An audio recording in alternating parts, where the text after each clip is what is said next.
आपको स्टेंट डले हुए 5 साल गुजर चुके हुए हैं और अब आपको अमेरिका या यूके के एक डॉक्टर ने मशवरा दिया है कि आप अपने स्टेंट को चेक करने के लिए दोबारा एंजियोग्राफी कराएं।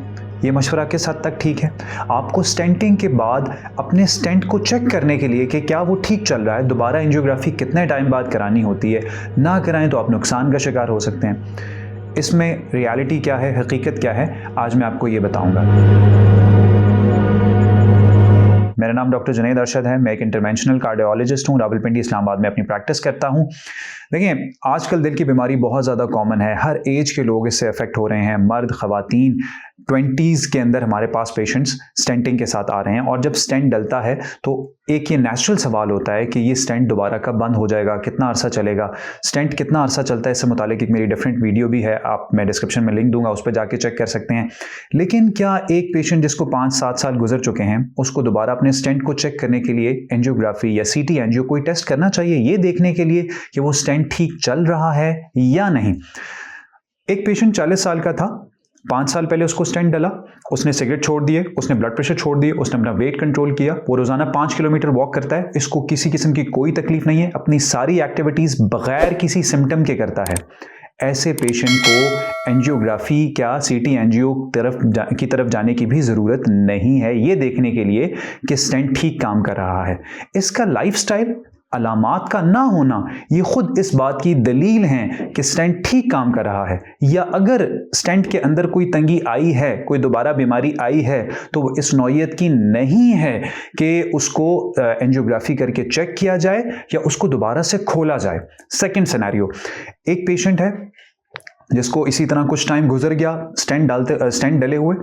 अब वो रोज़ाना सुबह 2-3 किलोमीटर वॉक करता है और 10 मिनट वॉक करने के बाद जब वो थोड़ा तेज़ चलता है या चढ़ाई चढ़ता है तो उसको छाती पे 1-2 मिनट के लिए थोड़ा प्रेशर फील करता है, उसके बाद वो ठीक हो जाता है। ये पेशेंट बाकी अदरवाइज बिल्कुल ठीक है, लेकिन जब चढ़ाई चढ़ता है या तेज़ चलता है तो इसको छाती पे दर्द और बोझ महसूस होता है। इसमें भी इनिशियल रिकमेंडेशन ये है कि उसकी दवाइयों को एडजस्ट कर लिया जाए। शायद स्टेंट में या किसी और शरियान में कुछ ना कुछ तंगी आई हो, लेकिन फर्स्ट रिकमेंडेशन ये है कि उसकी दवाइयों को एडजस्ट किया जाए। वो दवाइयाँ जो दिल के ऊपर से प्रेशर को कम करती हैं, वो ऐसे में सिम्टम्स को इम्प्रूव करने में हेल्प देंगी और शायद दोबारा एंजियोग्राफी की तरफ ना जाना पड़े। लेकिन इस पेशेंट को अपने कार्डियोलॉजिस्ट को दिखाने की ज़रूरत है। मुमकिन है कि अगर दवाइयों से फ़र्क नहीं पड़ रहा या अलामात बहुत ज़्यादा हैं, उनकी जो एक्टिविटीज़ हैं उनको रिस्ट्रिक्ट कर रही हैं, तो फिर इनको एंजियोग्राफी की ज़रूरत पड़ सकती है। थर्ड सिनेरियो, एक पेशेंट को 5 साल पहले स्टेंट डला था। अब 1 हफ्ते से वो ये कहते हैं कि मैं थोड़ा सा तेज़ चलता हूँ तो मेरी छाती में इतना बोझ आता है कि मुझे रुकना पड़ जाता है, ज़बान के नीचे एंजीसिड की गोली रखनी पड़ती है, 5 मिनट बैठता हूँ, फिर सांस बहाल होता है, तबीयत कुछ बेहतर होती है, फिर चलता हूँ।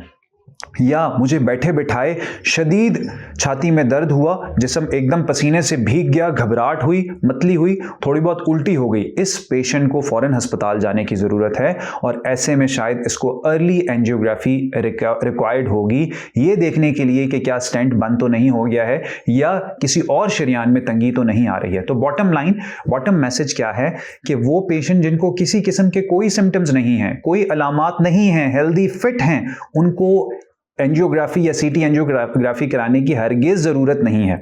अगर आपको यूके या यूएस के किसी डॉक्टर ने ये मशवरा दिया है तो प्लीज़ मेक श्योर करें कि वो डॉक्टर कार्डियोलॉजिस्ट हो। एक कार्डियोलॉजिस्ट, दिल का स्पेशलिस्ट डॉक्टर चाहे किसी भी जगह से हो, वो आपको ऐसा मशवरा नहीं देगा। यूके, अमेरिका का एक जनरल फिजिशियन कार्डियोलॉजिस्ट का मुतबादिल नहीं हो सकता। जो बातें एक स्पेशलिस्ट डॉक्टर को अपने शोबे की पता होती हैं, वो उससे मुख्तलिफ शोबे के लोगों को, डॉक्टर्स को नहीं पता होती हैं। इसलिए ऐसे में कार्डियोलॉजिस्ट का जो मशवरा होगा उस पर अमल करें। तो वो पेशेंट जिसको कोई सिम्टम्स नहीं है, उसको सीटी एंजियो की कोई ज़रूरत नहीं है, एंजियोग्राफी की कोई ज़रूरत नहीं है। वो पेशेंट जिनको माइनर सिम्टम्स हैं या सिर्फ एक्सर्शन पे सिम्टम्स हैं, उनको दवाइयाँ एडजस्ट करने से इंशाल्लाह बेहतरी हो जाएगी। नहीं हो तो नेक्स्ट स्टेप इन्वेसिव टेस्ट होगा, थीलियम स्कैन, एंजियोग्राफी। वो पेशेंट जिनको रेस्टिंग सिम्टम्स हैं, थोड़ा सा चलने पे दर्द आ जाता है या सांस फूल जाता है, एक इंपॉर्टेंट पॉइंट सांस फूलने वाला है, सांस फूलने वाले सिम्टम को भी हम चेस्ट पेन के इक्विवेलेंट लेते हैं अगर उस सांस फूलने की कोई और वजह ना हो तो। और वजह से बंदा एस्थमेटिक है, निमोनिया हुआ, उसकी वजह से छाती खराब हुई है, वो भी सांस फूलने की वजह है, एचबी कम है, एनीमिया है, अगर ये मेजर कॉजेज सांस फूलने की नहीं है तो फिर ऐसे पेशेंट को भी सांस फूलने की वजह से स्टेंट को देखने की या अपने कार्डियोलॉजिस्ट से मशवरा करने की, कंसल्ट करने की जरूरत होगी। मैं उम्मीद करता हूं कि वीडियो आपको फायदा दे। अगर आपको फायदा दे तो और लोगों में शेयर कीजिएगा, मेरे चैनल को सब्सक्राइब कीजिएगा। आपका सुनने का शुक्रिया।